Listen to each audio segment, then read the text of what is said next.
mangisa ule chona dichanga nikulira kwa watu kodi ungangondi mangisa ule chona dichanga nikulira kwa watu saka 15 nikale kudende kani yongo ndipekera mulibe manyazi maoneka ngati anthu abwino koma mtima muli nane chiwembu pamaso ngati munthu wopempera koma ukufinya korona kuti ndifere kudende waoneka kaledi kuti ndiwe munthu woipa waoneka kaledi kuti ndiwe munthu wachabe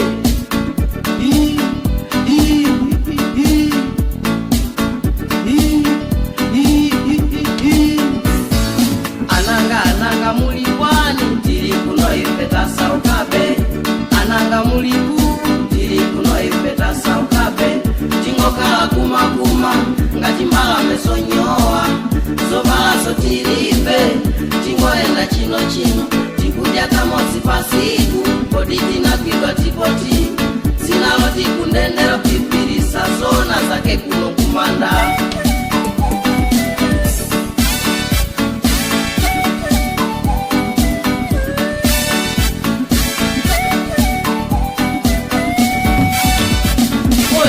kwanji mwananga utupezeke kuno kundende chimo lako la chuluka bwanji utuchajidwe zaka zote ukuzunzika mwananga kugwira ntchito yakalakulaga mayi wako dawasiya bwanji akuseka kapena kulira mayi wako dawasiya bwanji akuseka kapena kulira choncho ndikhalepo tindatopa ndichokera kumomwe sindinakume ananga muli kwani tiri kuno ipeta saukabe ananga muli ku tiri kuno ipeta saukabe tingokala kuma ngati mbala mesonyowa zovala sotiribe tingoenda chino tikudya kamosi pasiku kodi tinakwidwa tipoti zinaloti kundendero pipirisa zona zake kuno kumanda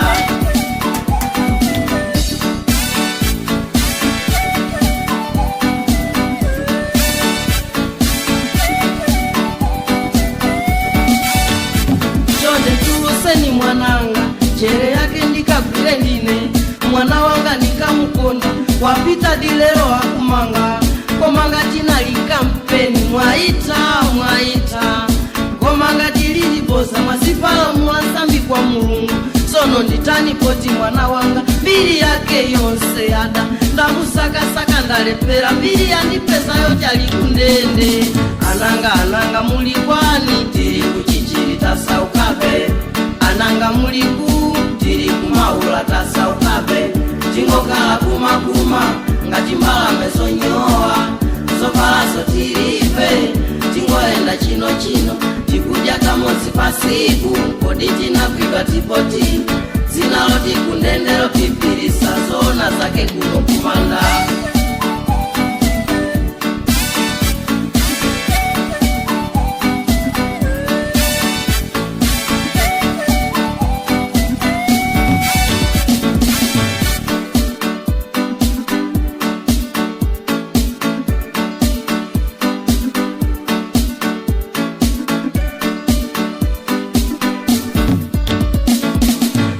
ananga muli kwani tiri kuchichirita saukabe ananga muli ku tiri kumaula tasaukabe tingokala kuma ngati mbala mesonyowa zovala sotiribe tingoenda chino tikudya kamosi pasiku kodi tinakwidwa tipoti zinaloti kundendero pipirisa zona zake kuno